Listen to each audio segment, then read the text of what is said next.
Good morning, everyone. I will now discuss about bilateral disc edema, bilateral optic atrophy, what to do next. Now it's been properly described about what is optic atrophy. This, as we see, is a normal optic disc, and when it turns pale, which is because of gliosis and loss of capillaries, which results in pallor. But do we mean that every disc pallor is actually an atrophy? And that's important, that we need to rule that out first. This is a patient who came, 6/6 vision, came on a routine checkup. Note that the disc temporarily looked pale. But when we did a simple test of visual fields, and note that in visual fields, you don't need to look at the grayscale, you have to look at the pattern deviation, because sometimes subtle changes are missed. So when you did the visual field, it was perfectly all right. So this pallor is not atrophied. So every pallor need not be atrophied disc. So that is what you need to rule out. So this is perfectly fine. And as I said, sometimes if you are in doubt, do a 10-2, because sometimes 30-2 may not pick up the small lesions. So once you've ruled out there is something, you know this is a normal disc. So we call it as less pink and not pale. So then coming exactly, what do you do when you see a patient with bilateral discs which are atrophied? Important, as everybody has been reinforcing, history taking is important. And on that basis, let's see if we can actually differentiate. So if you have a bilateral optic atrophy, you have to look at the onset. If it is sudden onset, we need to rule out ischemia, that is any causes of NAION or AION. Now this is a condition called perioperative AION, which is a patient who had undergone cardiac bypass immediately landed up with decreased vision. These cases are the one which land up with a bilateral AION. Otherwise, usually an NAION or AION is seen with unilateral cases. But a patient comes with onset of either significant hypovolemia or a cardiac bypass, rule out a perioperative AION where you see an optic atrophy along with partly disc edema. Then coming to the next onset of the decreased vision, if it's a subacute, as mentioned earlier, compressive optic neuropathy to be ruled out, where the lesion could be either involving the chiasma or anything up to the lateral geniculate body. And in case of chronic onset, rule out toxic optic neuropathy, nutritional and hereditary. So what investigations we have to do? First, to check the function of the optic nerve, very, very important. So start with vision, color vision and contrast. Sometimes the contrast sensitivity can be the single most test which can pick up early changes, like in case of ethambutol toxicity, etc. An important test is a Farnsworth Munsell 100 U test is important to be done to pick up the lesions of color deficiency. Optic disc evaluation, we have to look at it very carefully, and as Dr. Ganga Prasad mentioned, red free is very important because it makes the white look whiter and the arteriolar structure can also be easily picked up. So when you look at the disc, what all do you have to actually see? First, the site. So where is the atrophy localized? So as you can see in this patient, it is temporal. So you know that you have to work on the lines of a temporal optic atrophy. Sometimes it can be confined to either the superior or inferior sector. So note here, you can see the inferior part of the disc pink. We sometimes make a mistake and feel it's the inferior part which is a problem. No, it's the superior part of the disc with a clear demarcation saying that that part is pale. So this is a superior optic atrophy. And when you have a clear demarcation as seen here, you need to rule out an ischemic cause. Usually, as I said, this is unilateral, but in cases of perioperative could be bilateral. Then presence of arterial attenuation and sheathing is very important, not only to pick and confirm a vascular cause, but also for prognosis. Then gliosis around the disc, because that suggests a secondary optic neuropathy. And finally, cupping. And as mentioned earlier, when you have a cupping with pallor, you know it is an optic nerve problem. If you have pure cupping with normal neuroretinal rim, it is related to glaucoma. So can we actually use this to decide the etiology? So let's apply and see. So if you have a temporal pallor, then we are looking at lesions which could be toxic, nutritional. It could be an optic neuritis, which could be like a sequential. One eye got it, and then after a couple of months, the other eye got it, and when you saw it, which was a bilateral temporal optic atrophy, and LHON. In case of cupping, there is also, so if you see cupping and if you see pallor, don't always think it's glaucoma, because it could be again ischemic, it could be toxic, compressive optic neuropathy, and in some cases LHON. If there's arterial attenuation, again a vascular cause and LHON. So LHON is one hereditary optic neuropathy where you do get arterial attenuation. And in these cases, the prognosis is poor.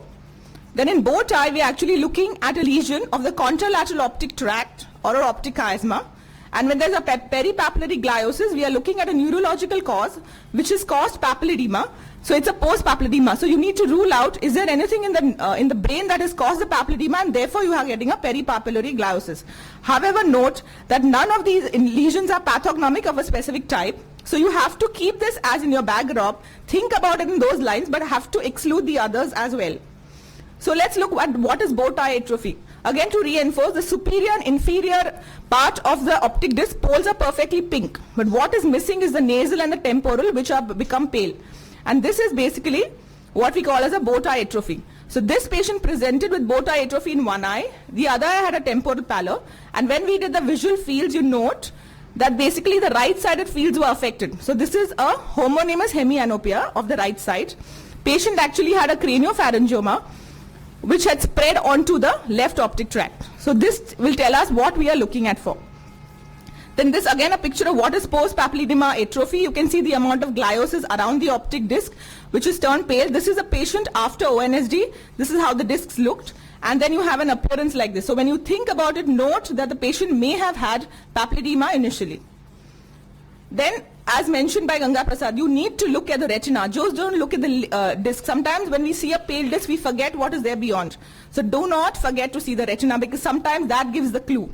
Like the same patient, if you are looking, see this is post-laser. So obviously this is very obvious, nobody will miss something like this, which is a consecutive optic atrophy. But something like this, where you see an optic disc temporal pallor, note the arteriolar attenuations. You don't always see a clear-cut bone spicule, but you may have to rule out a rod cone dystrophy. Otherwise, a typical RP with bony spicules in the mid-periphery can be picked up. But something like this, symmetrical, with a loss of luster in the retina, think about a retinal problem. Similarly, this case came with both eyes temporal pallor, but look closely at the macula. We did an FFA and realized it was a bullseye maculopathy. But if you can go back, you may not really pick it up in the just looking at the macula. So you have to be very careful before you subject him to neurological findings. So this was a bullseye. And sometimes a simple visual field will tell you that the patient had a central scotoma. So the other important investigation that we're coming back to is a visual field. And health has to be done in all cases. So in visual field testing, usually for cases of bilateral optic atrophy, think of a central scotoma. Note here, the 30-2 is fine, but if you look at the pattern deviation, there is a central scotoma. Then a centrocecal scotoma or a hemianopia, as I mentioned to you, where one half of the visual field is affected, and this respects the vertical meridian.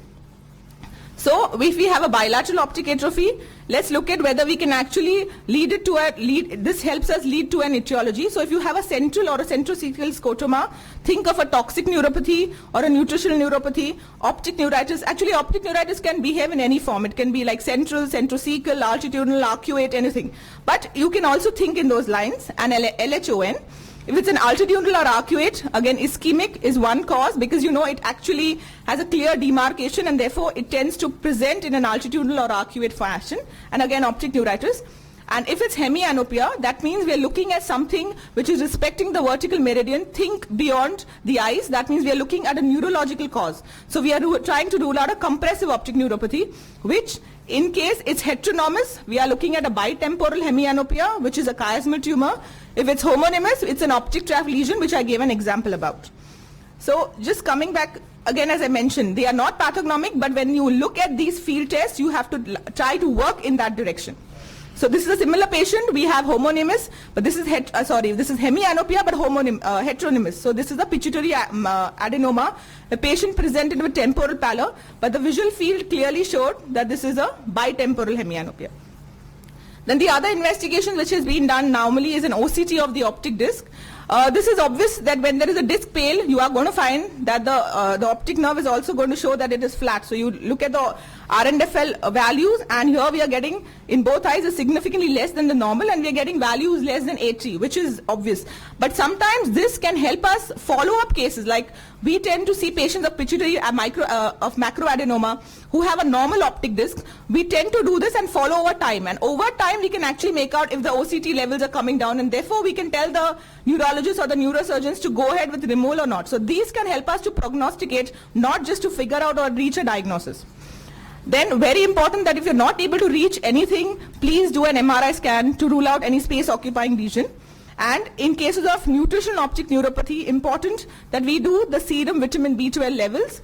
serum and erythrocyte folate levels. Remember that vitamin B12 levels come in the range of 200 plus or minus to 900. Sometimes the patient may be in the normal range, but remember that when we are talking about normal B12 levels, we are talking about the higher normal. So we want the patient to have something over 800. So remember that should be, so just looking at 200, which is in the lower normal, need not be normal for that patient. Look at urine heavy metal screening if there's a history of exposure, like in case of mercury, arsenic, lead. So here, very important to take a good history. And finally, a syphilis serology is important. So if we have a case of bilateral optic atrophy, what all we are looking at for? This is just to summarize: a toxic or a nutritional optic neuropathy, a compressive optic neuropathy, bilateral demyelinating optic neuropathy, which is presented sequentially, but you have seen later, or a post-inflammatory or infiltrative, post-papilledema, consecutive optic atrophy related to retinal lesions, hereditary, which could be either autosomal dominant, recessive, or Leber's. So a little just touch upon these two entities. What is nutritional or toxic? We are looking at a deficiency of B12, B1, B2, B6 and folate, but there is no treatment for that. If the patient has history of alcohol or tobacco abuse, you need to stop that and just treat with vitamin B complex. That's the only treatment you can do. You cannot do anything more. But in early stages, you can actually reverse the visual loss. So that is very good. In case of toxic, we are looking at either drugs or toxins, but the most common is ethambutol and methanol. So in ethambutol, remember, it's dose dependent. If you're giving more than 25 milligram per kg per day, there's a high risk of the patient landing up with it, so you need to monitor. And the way you monitor is by looking at the contrast sensitivity. That's, as I said, earliest test. You can do a visual field using red target. Two things which you can do, because this is often missed, and important is history is the key. So you need to actually probe and get this out from the patient. And as I said, mention these two tests to pick up early stages. Methanol, obviously acute symptoms occur in 12 to 18 hours, and systemic symptoms are also present with this, and in chronic cases only ocular findings are seen. A little touch on hereditary optic atrophy. This can either occur with associated neurological signs and symptoms, which is, as I said, ADOA, which is the autosomal dominant, and that is the commonest form, followed by LHON. The autosomal recessive occurs less than 4 years. Autosomal dominant is between 4 to 6 years, but both are within the first decade, and LHON occurs 10 to 30 years of age.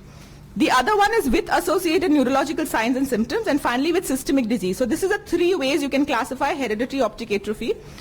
So this is the ADOA, where you see patient has a temporal disc pallor, he has a temporal excavation, sometimes a peripapillary atrophy, as seen better with red free.